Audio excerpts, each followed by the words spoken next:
وسلام على عباده الذين اصطفى أما بعد فأعوذ بالله من الشيطان الرجيم بسم الله الرحمن الرحيم رب اشرح لي صدري ويسر لي أمري واحلل عقدة من لساني يفقهوا قولي صدق الله العلي العظيم قال النبي صلى الله عليه وسلم بلغوا عنی ولو آیا او کما قال علیہ الصلاۃ والسلام قال النبی صلی اللہ علیہ وسلم علیکم بسنتی او کما قال علیہ الصلاۃ والسلام۔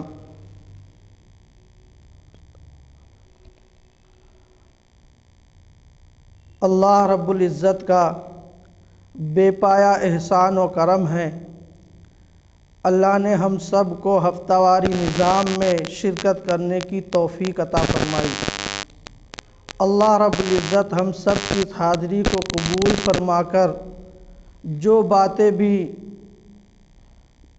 بتلائی جائیں ہم سب کو اس پر عمل کرنے کی توفیق عطا فرمائے۔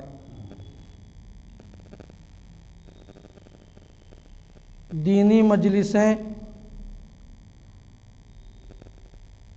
دینی پروگرام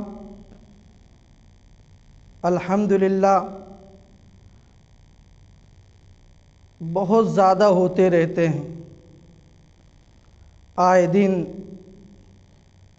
کہیں جلسہ کی شکل میں دینی نظام ہو رہا ہے، کہیں کوئی پروگرام ہو رہا ہے، صرف اس لیے ہو رہا ہے تاکہ امت کے اندر سدھار آ جائے، ہماری زندگی حضرت نبی کریم صلی اللہ علیہ وسلم کے طریقے پر گزرنے لگے۔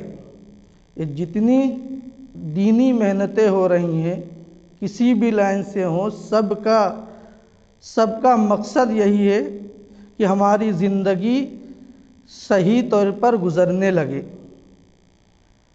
ہم سب اپنا جائزہ لیں کہ دینی پروگرام کی، دینی مجلسوں کی کوئی کمی نہیں۔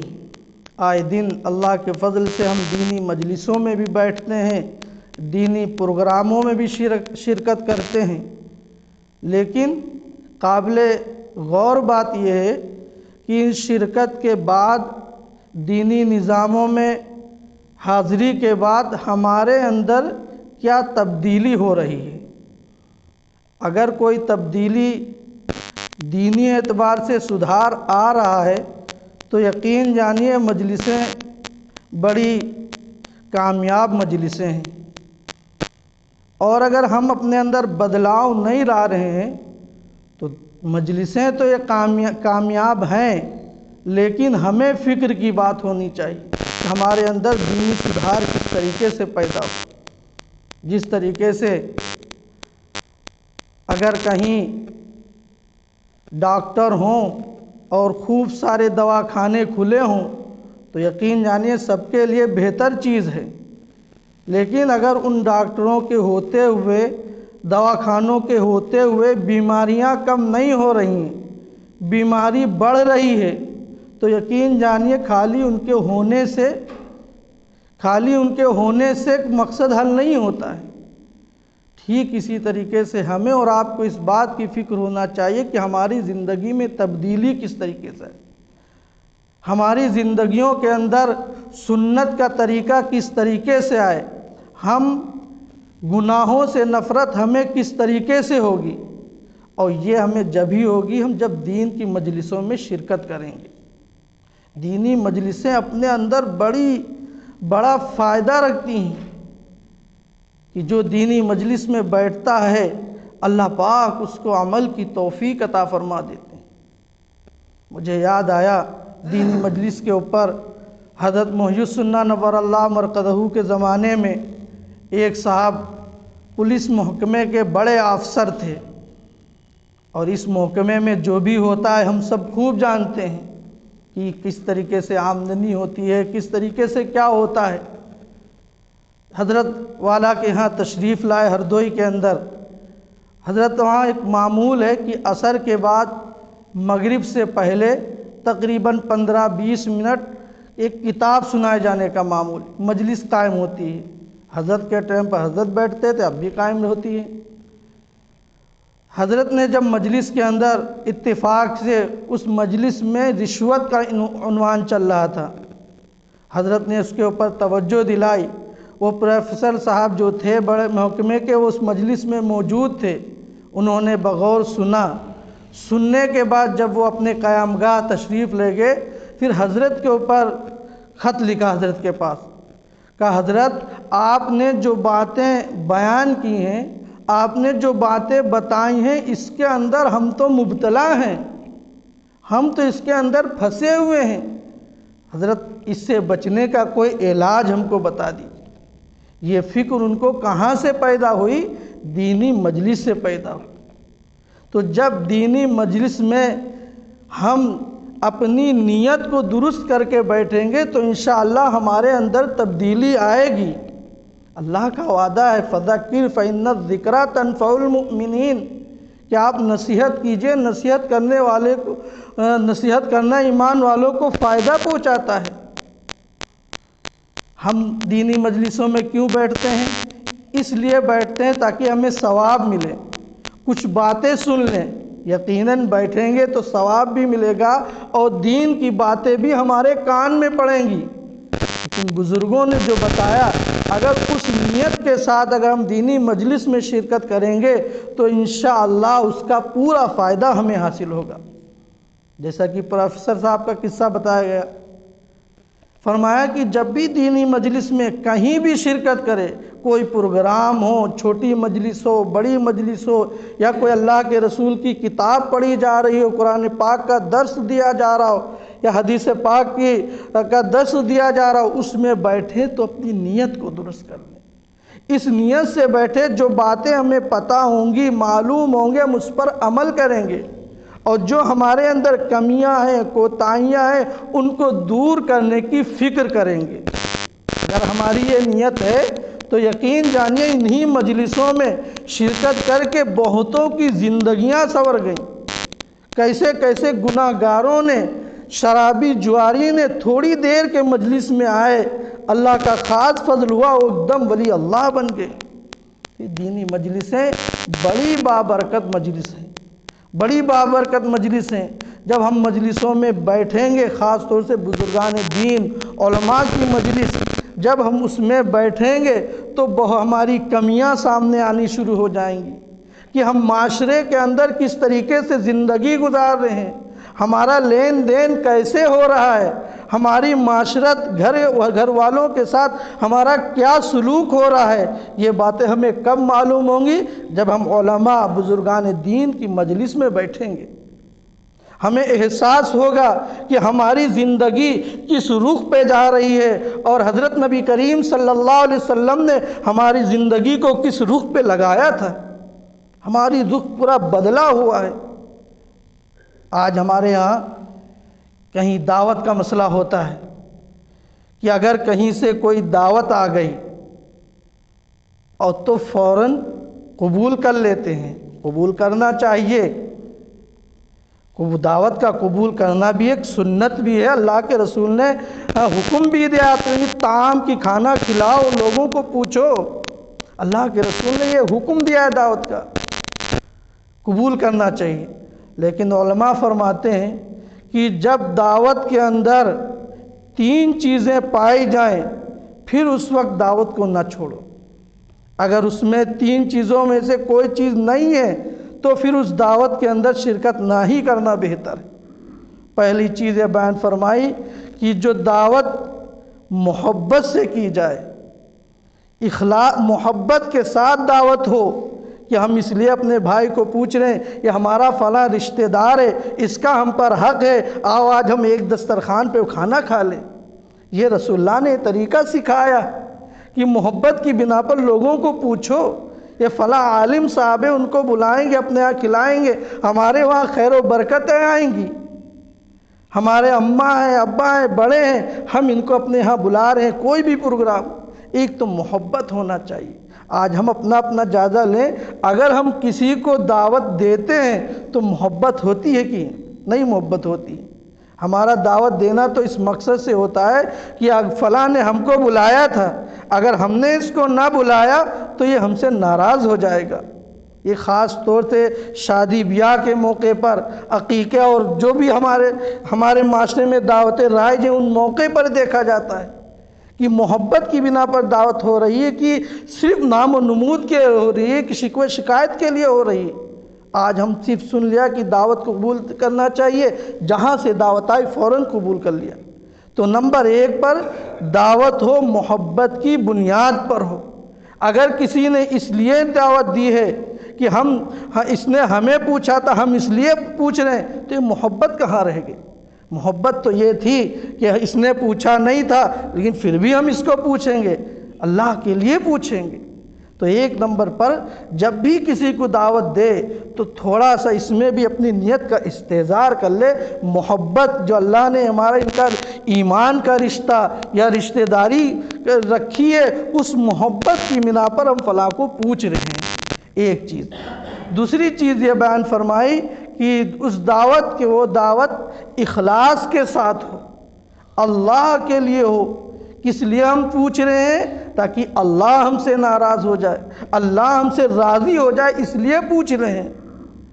اللہ ہم سے ناراض نہ ہو، ہم اس لیے پوچھ رہے ہیں کہ ہم اپنے گھر والوں کا، اپنے رشتہ داروں کا جو حق ہے، ہم اللہ کے لیے ان کو ادا کر رہے ہیں۔ آج اگر کسی شادی میں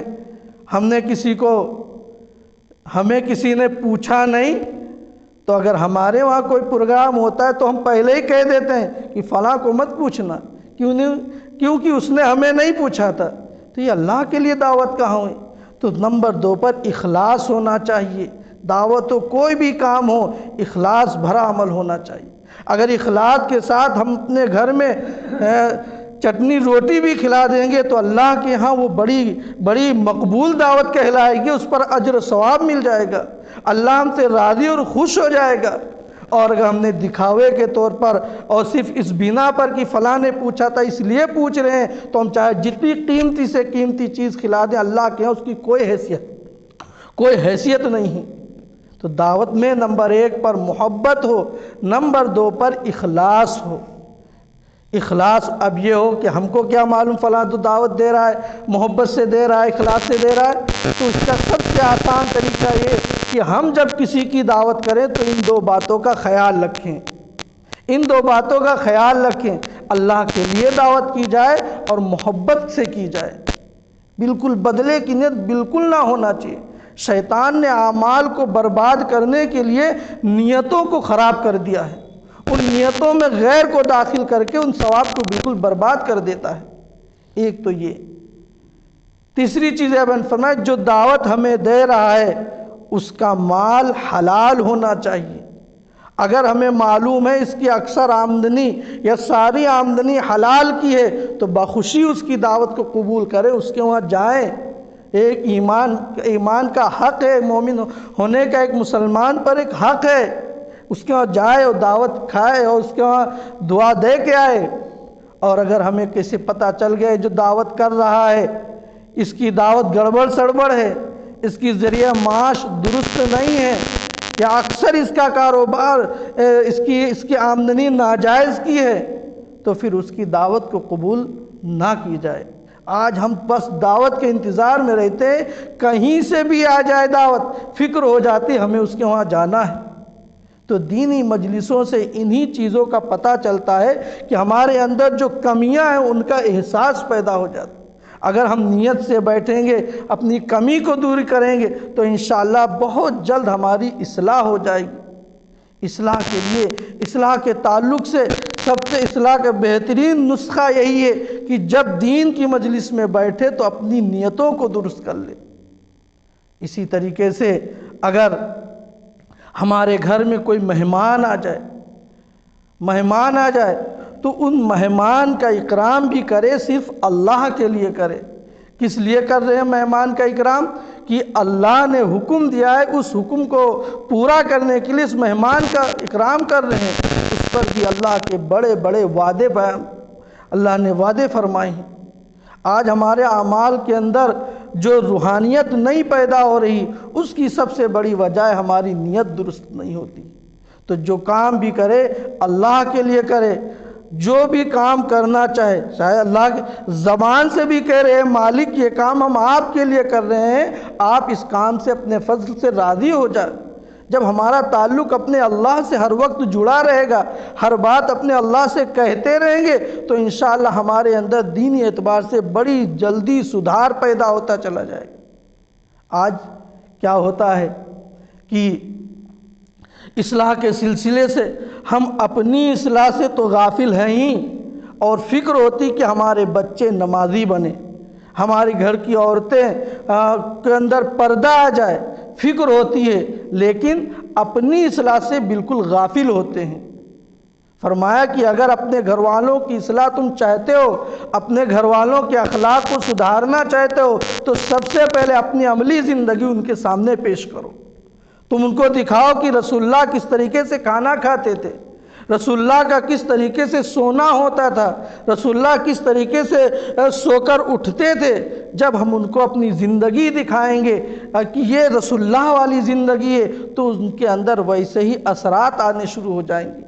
آج پورا دن گزر جاتا ہے، ایک دین کی بات ہمارے گھر میں نہیں ہوتی، اگر ہوتی بھی ہے تو اتنی لاپرواہی میں ہوتی ہے کہ سننے والے کو اس کی کوئی قدر ہی نہیں ہوتی، وہ تو ہوتا ہی رہتا ہے۔ نہیں، قدر کے ساتھ اپنے بچوں کو اور اپنے بچوں کو خود روزانہ اللہ کے رسول کی ایک ایک سنتوں کو سکھائے اور باقاعدہ اس پر عمل کرنے کی ترغیب دیتا رہے کہ ہم گھر جائیں تو گھر جانے سے پہلے سلام کر کے جائیں۔ سلام کرنا کتنی بڑی عبادت ہے، کتنی بڑی دعا ہے۔ اگر یہ سلام کسی کے نے سلام کیا اور اس دوسرے نے جواب دیا، اس کے حق میں وہ سلام قبول ہو گیا اللہ کے ہاں، تو پھر اس کی سلامتی دنیا آخرت دونوں جگہ ہوتی چلی جائے گی۔ جب ہم سکھائیں گے بچوں، آج ہمارے بچوں کی زبانیں بھی غیروں کے طریقے پر ہوتی جا رہی ہیں۔ بچہ اگر گھر سے جاتا ہے تو بجائے سلام کرنے کے جو اور زبانیں پتہ نہیں کیا ہوتی ہیں ان کو کہہ کر نکلتا ہے، اور ہمارے گھر والے بڑے خوش ہوتے ہیں ہمارا بچہ کیا کہہ کے جا رہا ہے۔ نہیں، یہ بات بھی اپنے بچوں کو سمجھا، ان کی زبانیں اسلامی ہوں، ان کا لباس اسلامی ہو، ان کا اٹھنا بیٹھنا اسلامی ہونا چاہیے۔ اگر ہم نے اپنے بچوں کو اسلامی نہج پر، اسلامی طریقے پر نہ چلایا تو پھر ہمارے بچیاں پھر غیروں کے ساتھ نہیں جائیں گی تو کس کے ساتھ جائیں گی؟ شادیوں کا موقع آتا ہے، اماں بھی تیار ہو رہی ہیں، بچیاں بھی تیار ہو رہے ہیں، اور قسم کے میک اپ ہو رہے ہیں، کپڑے پہنے جا رہے ہیں، آستین ہو یا نہ ہو، کیسے کپڑے پہنے، وہ ایسی شرکت ہوتی چلی جا رہی۔ تو جو بچی جو تمہاری گود میں پل رہی ہے، جو تمہاری تربیت میں پل رہی ہے، اس کے اوپر کیا اثر جائے گا؟ یہ تو یہی دیکھے گی ہماری ماں جب فلاں فنکشن میں گئی تھی تو ایسے سنور کے گئی تھی، اب ہم جب جائیں گے تو اس سے زیادہ بن کر سنور کے جائیں گے۔ ہو بھی رہا ہے۔ ایک بچی پڑھتی ہے، اس سے پوچھا گیا کہ جب تم پڑھنے آتی ہو تم اپنا دوپٹہ اوڑھ کر آتی ہو، اور جب کہیں شادی وغیرہ میں جاتی ہو تو ایک دم بال کھول کر کے ایسے فیشن طور پر جاتی ہو؟ تو بچی، معصوم سی بچی نے جواب دیا کہ جب پڑھنے جایا جاتا ہے تبھی تو دوپٹہ اوڑھا جاتا ہے۔ اب اس کے ذہن میں کیا بن گئی کہ جب پارا پڑھے تبھی دوپٹہ اوڑھے، جائے گھر سے باہر جائے، شادی بیاہ میں جائے تو دوپٹہ اوڑھ کر جانا چاہیے۔ یہ ہم اپنے عمل سے اپنے بچوں کی تعلیم دے رہے ہیں۔ تعلیم بچوں کی ہمیں صحیح اسلامی طور پر دینا چاہیے۔ بچیوں کے اندر محی السنہ رحمۃ اللہ علیہ نے آج سے کئی سال پہلے فرمایا تھا کہ آج امت کے اندر روک ٹوک کا مزاج ختم ہو گیا ہے، جس کی وجہ سے برائیاں اتنی تیزی میں بڑھ رہی ہیں جیسے سیلاب آتا چلا جاتا ہے۔ باپ اگر بچی کو دیکھ رہا ہے، بچی بے پردہ باہر جا رہی، بچہ ہمارا صحیح بال رکھے ہوئے نہیں ہے، تو ماں باپ کو دل پر ناگواری بھی نہیں ہوتی۔ اللہ ہم سب کی حفاظت کر، ناگواری کے بجائے دل خوش ہوتا ہے۔ غیروں کا طریقہ دیکھ کر کے دل خوش ہونا یہ ایمان کی علامت ہے۔ اس سے پتہ چلا ہمارے اندر ایمان کتنا ہے۔ حالانکہ اللہ کے رسول صلی اللہ علیہ وسلم نے ایمان کا ادنا درجہ بیان فرمایا کہ کسی منکر کو، کسی برائی کو ہوتا ہوا دیکھے، دل سے اس کو برا سمجھے۔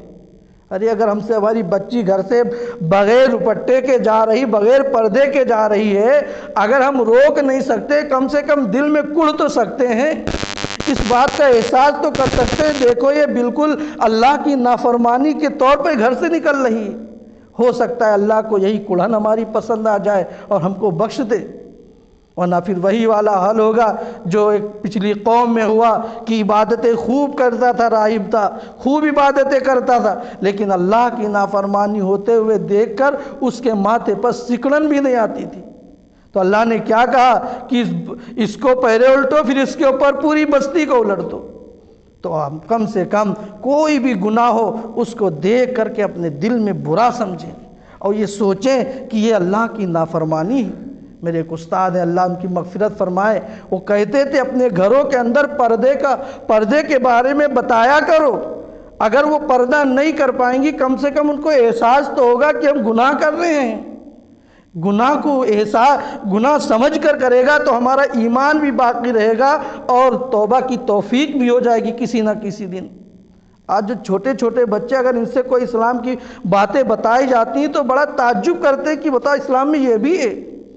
ایک صاحب پڑھتے ہیں، انہوں نے کہا کہ ہمیں نبیوں کے بارے میں بتا دیجیے، ہمیں کچھ پتہ ہی نہیں، کون ہمارے نبی ہے، کیسے آئے کیسے گئے، کچھ پتہ ہی نہیں۔ ہماری بیوی جو ہم سے بات کرتی ہے تو بہت کچھ اس کو پتہ ہے اور اپنے تمام قصے سنایا کرتی ہے اور وہ سمجھتے ہیں ہم بہت کچھ سمجھے ہیں، حالانکہ ماشاءاللہ ان کے بھی تو پیدائش سب کچھ تھی۔ وہ اپنی بیوی جب ان کی نیک گھرانے کی ہوگی، جب ان کے سامنے نبیوں کی بات کیا تو ان کو ایک احساس پیدا ہوا کہ ہم تو دیکھنے میں مشرع اچھے ہیں لیکن ہم تو اپنے نبی کے بارے میں پورے واقف بھی نہیں۔ تو پھر ہم نے ان کو ایک کتاب بتایا کہ اس کو پڑھا تو انشاءاللہ سب کچھ پتہ چل جائے گا۔ تو ہمارا نوجوان طبقہ اللہ کے رسول کی سیرت سے بالکل دور ہوتا چلا جا رہا ہے۔ پڑھنا تو دور کی بات، جب ہمارا عمل ہی نہ آئے گا تو ہم کہاں پائیں گے؟ تو اس بات کی فکر کریں، کوئی بھی گناہ ہو، منکر ہو، اس کو روکے اور ٹوکے، اور جس درجے میں روکنے کی صلاحیت ہو اس درجے سے روکے۔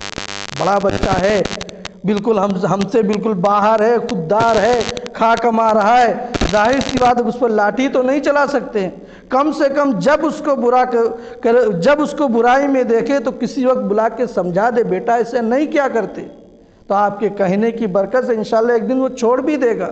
اور ہم بالکل بے فکر ہو گئے، سوچے وہ جانے، اس کا کام جانے، تو اللہ کے یہاں ہماری بھی پکڑ ہوگی۔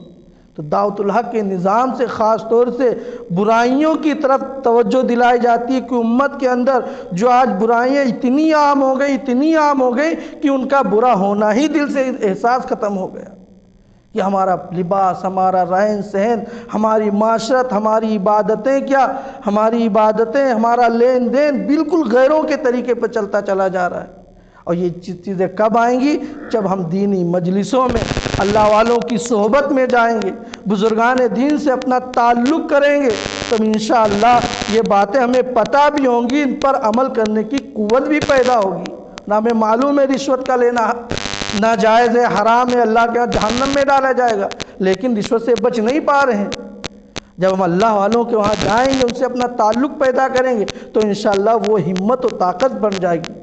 جو مولوی سنہ رحمۃ اللہ علیہ کے جو انہوں نے لکھا تھا، حضرت نے ان کو علاج بیان فرمایا اور اللہ کے کرم سے انہوں نے سب کچھ چھوڑ دیا، اللہ نے ان کی حفاظت فرمائی۔ اللہ ہماری ان گزارشات کو قبول فرمائے اور ہم سب کو دین کی صحیح سمجھ عطا فرمائے۔ وآخر دعوانا الحمدللہ رب العالمین۔